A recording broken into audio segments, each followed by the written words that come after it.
आज की बातचीत एक बहुत ही दिलचस्प पेंटिंग से शुरू करते हैं। साल था 1848। एक फ्रांसीसी कलाकार हैं, फ्रेडरिक सोरियो, और वो एक सपना देख रहे हैं। एक ऐसी दुनिया का सपना जहां कोई राजा नहीं है, कोई साम्राज्य नहीं है, बल्कि सिर्फ लोकतांत्रिक और सामाजिक गणराज्य हैं। हाँ, और उन्होंने इस सपने को कागज पर उतारा। एक प्रिंट में आप देखिए, एक बहुत लंबी लाइन लगी है जी। जिसमें हर उम्र, हर तबके के लोग हैं, औरतें, मर्द, सब एक साथ चल रहे हैं। और ये सब लोग यूरोप और अमेरिका के हैं, और वे आज़ादी की एक बहुत बड़ी मूर्ति को सलामी देते हुए आगे बढ़ रहे हैं। बिल्कुल। और वो मूर्ति भी कोई साधारण नहीं है। उसके एक हाथ में ज्ञान की मशाल है। और दूसरे में इंसानी हकों का घोषणा पत्र। सही कहा। और जमीन पर अगर आप देखें तो राजाओं के टूटे हुए ताज और सिंहासन बिखरे पड़े हैं।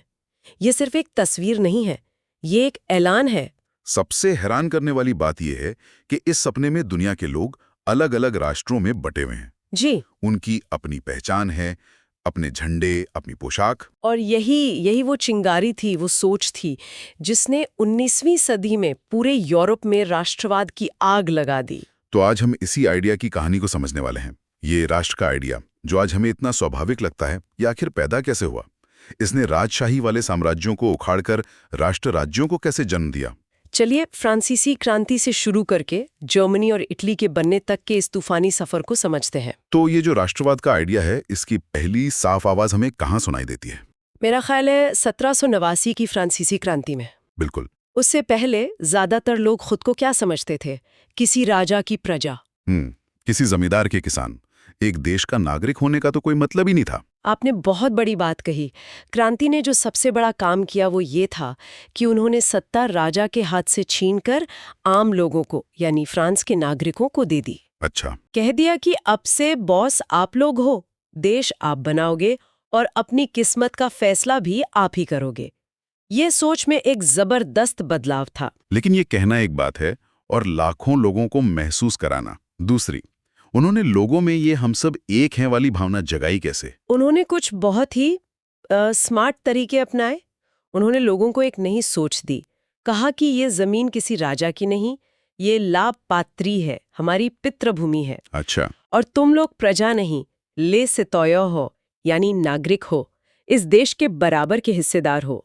मतलब ये सिर्फ शब्द नहीं थे, ये लोगों के आत्मसम्मान को जगाने का एक तरीका था। बिल्कुल। पुराने शाही झंडे को हटाकर नया तिरंगा झंडा लाया गया। देश के नाम पर नई कस्में खाई जाने लगीं। शहीदों को याद किया जाने लगा। और प्रशासनिक तौर पर भी बड़े बदलाव हुए। हाँ, एक सेंट्रलाइज सिस्टम बनाया गया, सबके लिए एक जैसा कानून।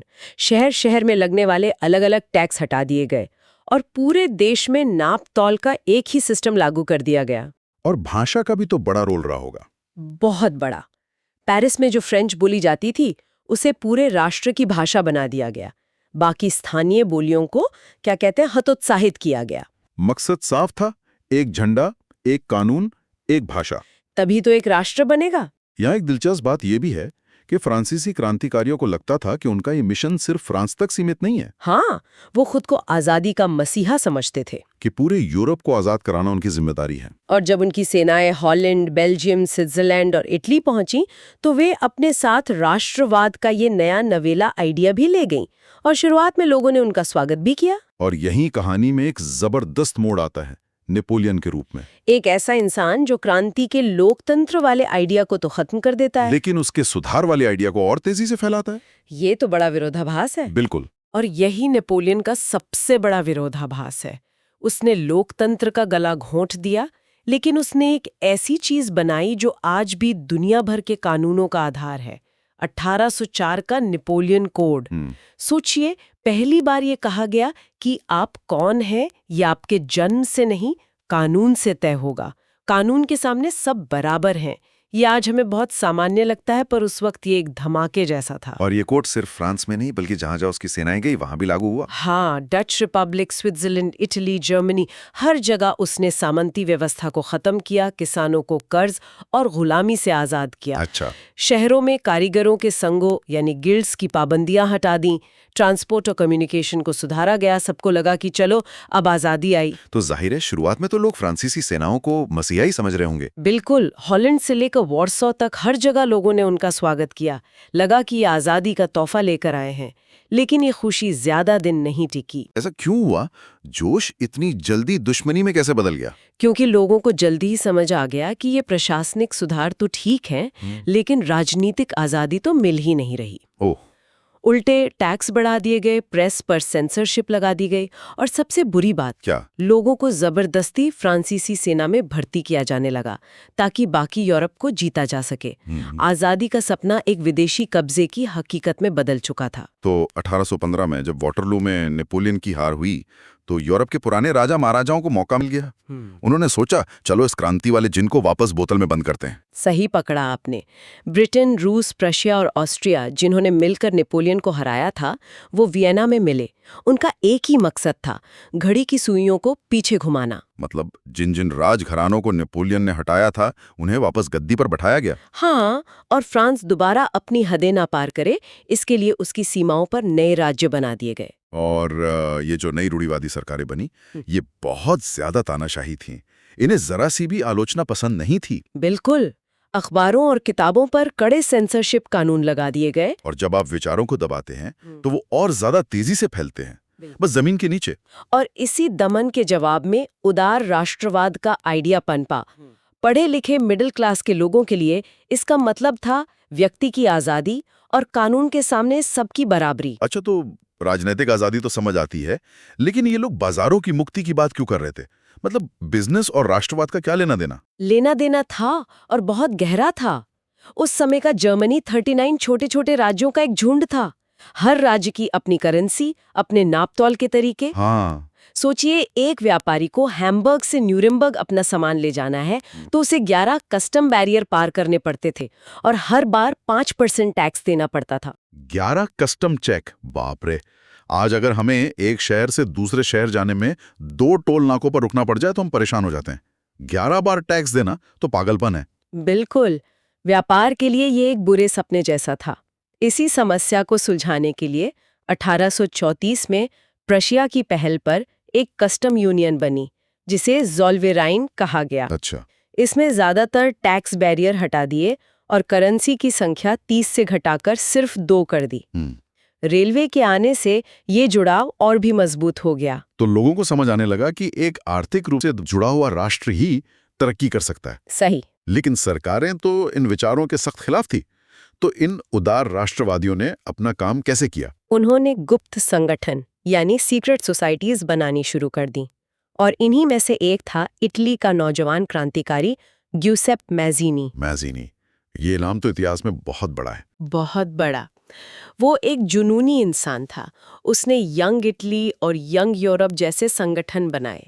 उसका मानना था कि भगवान ने देशों को इंसानों की स्वाभाविक इकाई के रूप में बनाया है। अच्छा, इसलिए इटली को टुकड़ों में नहीं बल्कि एक होकर एक गणराज्य बनना चाहिए। उसके विचारों में इतनी आग थी कि ऑस्ट्रिया का चांसलर मेटरनिच उसे हमारी सामाजिक व्यवस्था का सबसे खतरनाक दुश्मन कहता था। तो एक तरफ रूढ़िवादी तानाशाही और दूसरी तरफ मैज़ीनी जैसे क्रांतिकारियों का जुनून, ये टकराव तो होना ही था। और हुआ भी। 1830 के बाद पूरे यूरोप में जैसे क्रांतियों की लहर आ गई। शुरुआत हमेशा की तरह फ्रांस से हुई। वहां 1830 में राजा को गद्दी से हटा दिया गया। मेटरनिच ने एक बार मजाक में कहा था, जब फ्रांस छींकता है तो बाकी यूरोप को जुकाम हो जाता है। और वही हुआ। फ्रांस की चिंगारी बेल्जियम पहुंची और वो नीदरलैंड से अलग हो गया। और इसी दौर में यूनान की आजादी की लड़ाई ने भी पूरी यूरोप में राष्ट्रवादी भावनाओं को भड़का दिया। हाँ, यूनान सदियों से ऑटोमन साम्राज्य का हिस्सा था। जब वहां आजादी की लड़ाई शुरू हुई तो यूरोप के कवियों और कलाकारों को लगा कि यूरोपीय सभ्यता का पालना एक मुस्लिम साम्राज्य की गुलामी में है। उन्होंने यूनान के समर्थन में माहौल बनाना शुरू कर दिया।